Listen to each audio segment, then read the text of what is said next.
Titanic ship మునిగిపోతున్నప్పుడు దీని గురించి వేరొక వారం మీకు ఎక్స్ప్లెయిన్ చేస్తాను, బాగుంటుంది అది. కాకపోతే చిన్న చెప్తాను. టైటానిక్ షిప్ అది యాక్సిడెంట్ అయ్యి మునిగిపోతున్నప్పుడు, అంటే ధనవంతులందరికీ అది మొదటి ప్రయాణం అనమాట. ఇంగ్లాండ్ వాళ్ళు తయారు చేశారు. ఆ మొదటి ప్రయాణంలో ఏం చేశారంటే డబ్బున్న వాళ్ళకి సెలెక్ట్ చేసి 2200 మందికి టైటానిక్ షిప్లో ఎక్కించారనమాట. ఎవరు? ఇంగ్లాండ్ వాళ్ళు. ఇది ఎప్పుడంటే 1912 అనుకుంటాను జరిగింది. అయితే వాళ్ళు తయారు చేసుకుని మొదటిగా ఈ టైటానిక్ షిప్ ఎప్పటికీ కూడా మునిగిపోదు, ఇది అన్సైంకబుల్ షిప్ అని వాళ్ళు పేరు పెట్టారనమాట. అంటే ఇది ఏనాటికి కూడా ఈ షిప్ అనేది మొలగదు అని వాళ్ళు పగడ్బాలు పలికి గట్టిగా బల్ల గుద్ది చెప్పి ఆ టైటానిక్ షిప్ తయారు చేసి కొన్ని వేల కోట్ల ఆ టైంలోనే ఆ షిప్కి తయారు చేశారు. అయితే ఆ ఇంగ్లాండ్ నుండి తూర్పు ఆఫ్రికాకి ప్రయాణం అవ్వాల్సినటువంటి టైటానిక్ షిప్ ఆ యొక్క మొదటి ప్రయాణానికి 2200 మందికి ప్రపంచంలో ఎక్కడైతే ఉన్నతమైన ధనవంతులు ఉన్నారో వాళ్ళందరికీ తీసుకొచ్చి ఆ షిప్లో ఎక్కించారనమాట. ఆ ఎక్కించినప్పుడు ఆ ప్రయాణం స్టార్ట్ అయినప్పుడు అలాగే వెళ్తున్నారు. కరెక్ట్గా చూడండి, అలాగే వెళ్తున్నప్పుడు మొదటి రోజు బాగానే ఉంది, మంచిగా షిప్లో వైన్ స్వీకరించి మంచిగా విందు చేసి వెళ్తున్నారు. అలాగ మొదటి రోజు అయింది. రెండవ రోజు అయితే ఆ షిప్కి మరి ఇప్పుడు డ్రైవర్ని ఎతకాలి కదా. అయితే డ్రైవర్ ఎవడని అలా ఆలోచించి సరే సీనియర్ డ్రైవర్ కావాలని ఏం చేశారంటే ఏజే స్మిత్ అనే ఒక వ్యక్తికి ఆల్రెడీగా రిటైర్ అయ్యి 1 సంవత్సరం అయిందనమాట. ఆయన మరి రిటైర్ అయినప్పుడు మంచి అనుభవం ఉంటుంది కదా నేవీలో. అయితే అలాంటి వాడికి సెలెక్ట్ చేసి ఆ షిప్కి నియమించారనమాట డ్రైవర్గా ఆ ప్రయాణానికి. అయితే షిప్ ఆ డ్రైవర్గా ఏజే స్మిత్ ఉన్నాడు. వెళ్తున్నాడు. కరెక్ట్ ఒక రోజు అయింది, బాగానే ఉన్నారు, అందరూ ఉల్లాసంగా సంతోషంగా విలాసవంతమైన జీవితం షిప్లో గడుపుతూ ఉన్నారు. రెండవ రోజు కరెక్ట్గా సాయంత్రం 6:30 నుంచి నైట్ 11 వరకు షిప్ సముద్రంలో వెళ్తున్నప్పుడు ఈ యొక్క డ్రైవర్కి కొన్ని సంకేతాలు వచ్చాయి. ఏమనంటే ఎదురుగా మంచు కొండలు ఉన్నాయి, నువ్వు చాలా జాగ్రత్తగా వెళ్ళాలి ఏజే స్మిత్ అనుకొని కొన్ని వైర్లెస్ సంకేతాలు ఆయనకి ఇచ్చినప్పుడు ఈయన ఏమని అతిశయించాడంటే సాయంత్రం 6:30 నుంచి రెండవ రోజు 6:30 నుంచి 11 వరకు కూడా వెళ్తూ ఏం చేశాడంటే వీడు ఒకటికి పచ్చారు నాకు ఎందుకు చెప్తున్నాడు వైర్లెస్లో, నేను ఇన్ని సంవత్సరాలు సీనియర్ని, ఏది ఎప్పుడు అడ్డొచ్చినప్పుడు ఎలా తప్పించాలో నాకు తెలుసు కదా, ఈనాడు మాట్లాడి నాకు చెప్పడానికి కొన్ని ఒక గర్వం అనేది ఆ యొక్క డ్రైవర్లో వచ్చిందనమాట. వాడు 6:30 నుంచి 11 వరకు ఆ సంకేతాలు ఇస్తున్నప్పటికీ కూడా పట్టించుకోలేదన్నమాట. అదే స్పీడ్లో వెళ్తున్నాడు. స్పీడ్ తగ్గించని చెప్తున్నాడు. 6:30 నుంచి 11 వరకు స్పీడ్ తగ్గించుకుని వెళ్తుంటే వాడు అదే స్పీడ్లో వెళ్ళి ఏం చేశారంటే ఒక మంచు కొండకి గుద్దేశాడు అనమాట. మంచు కొండ గుద్దేసిన వెంటనే 1500 మంది సజీవ జల ప్రళయంలో జల సమాధి అయిపోయారు అనమాట. అలాగా 1500 మంది చనిపోయారు. అక్కడ ఎంతమందికి రక్షించగలిగారంటే 500 మందికి మాత్రమే రక్షించగలిగారు. 1700 మంది అలా జల సమాధి అయిపోయారు అనమాట. అయితే ఆ షిప్ మునిగిపోయే టైంలో జరిగినటువంటి సన్నివేశం ఏంటంటే ఆ షిప్లో ఎప్పుడైనా షిప్ వెళ్తున్నప్పుడు లైఫ్ జాకెట్స్ ఉంటాయి అన్నమాట. అంటే చిన్న బోట్స్ ఉంటాయి. ఆ బోట్స్ అనేవి ఎక్కి వీళ్ళు ప్రాణంతో ఉండటానికి కొన్ని గంటల సేపు ఈలోపు వచ్చి రక్షిస్తారనమాట. అయితే అలాంటివి ఒక 500 షిప్ ఉన్నాయి, లైఫ్ బోట్స్ ఉన్నాయి. ఆ లైఫ్ బోట్స్ ఉన్నప్పుడు 2 బోట్స్లో అందులో ఒక తండ్రి కూతురు అనమాట. తండ్రి కూతురికి దొరికాయి, ఇద్దరికి లైఫ్ బోట్స్ దొరికాయి. అంటే ఒక బోట్లో ఒకరు మాత్రమే కూర్చోవాలి, ఒక బోట్లో ఒకరు మాత్రమే కూర్చోవాలి. అలాగా ఆ 700 బోట్లలో వీళ్ళిద్దరు తండ్రికి కూతురికి దొరికాయి. అయితే ఇలాగ దొరికినప్పుడు చాలా మంది మునిగిపోతున్నారు, అల్లకొలలో మునిగిపోతున్నారు, అంతా అయిపోతుంది. ఇది జరిగింది, సినిమా స్టోరీ కాదు.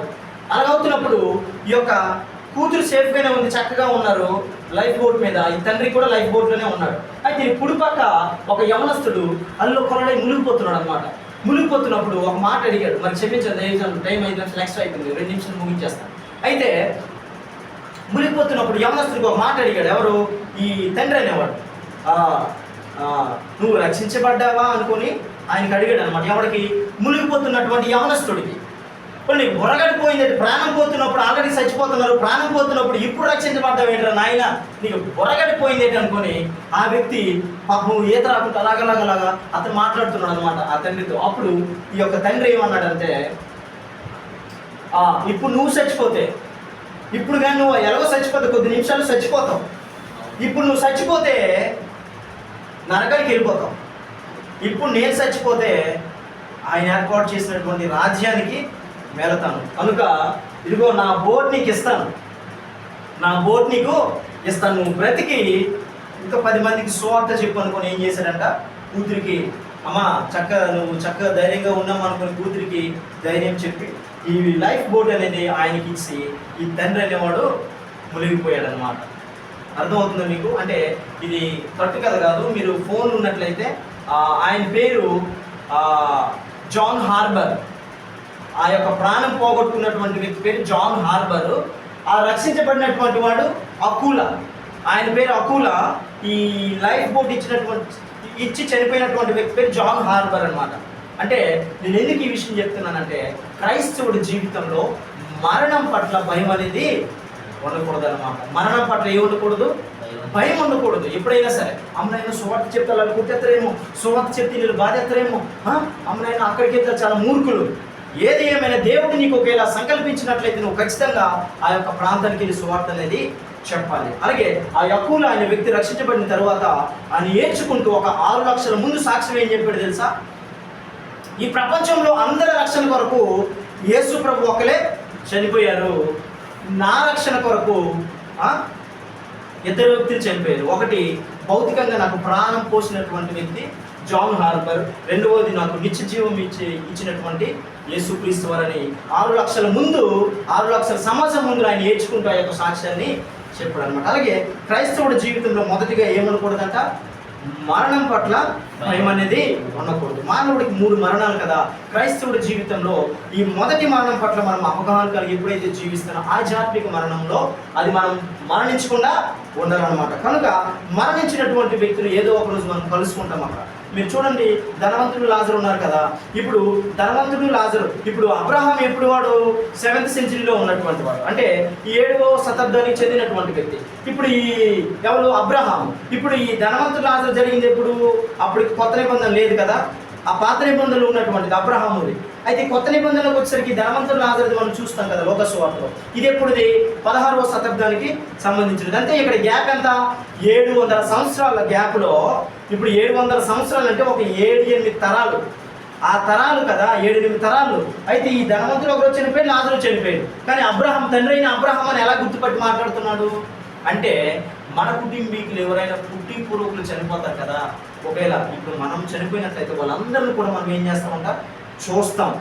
ఎప్పుడు చూస్తామంటే ఆయన ఆత్మ సంబంధులుగా ఈ లోకంలో బ్రతికినప్పుడు మాత్రమే మన పూర్వీకులు వాళ్ళకి ఆత్మ సంబంధులుగా బ్రతికి చనిపోతే మనం చూడగలము. అలానే కాదు, అబ్రహామును చూద్దాం, ఇస్సాకును చూద్దాం, యాకోబును చూద్దాం, యోబును చూద్దాం, వీళ్ళందరూ చూస్తాం. మనం ఎప్పుడు చూస్తాం? మనము ఆయనకి దగ్గరగా, ఆయన ఆత్మ సంబంధులుగా ఎప్పుడైతే దగ్గరగా జీవిస్తామో అప్పుడే చూస్తాము. కనుక మరణం అనేది మనిషికి శరీరానికి తప్ప ఆత్మకి లేదు. కనుక మానవుడు మరణం పట్ల క్రైస్తవుడు భయపడాల్సిన అవసరము లేదు. దేవుడు ఇచ్చిన ఈ కొద్ది మాటలు నీ మా జీవితంలో అది జ్ఞాపకం చేసుకుని బ్రతుకుదునుగాక.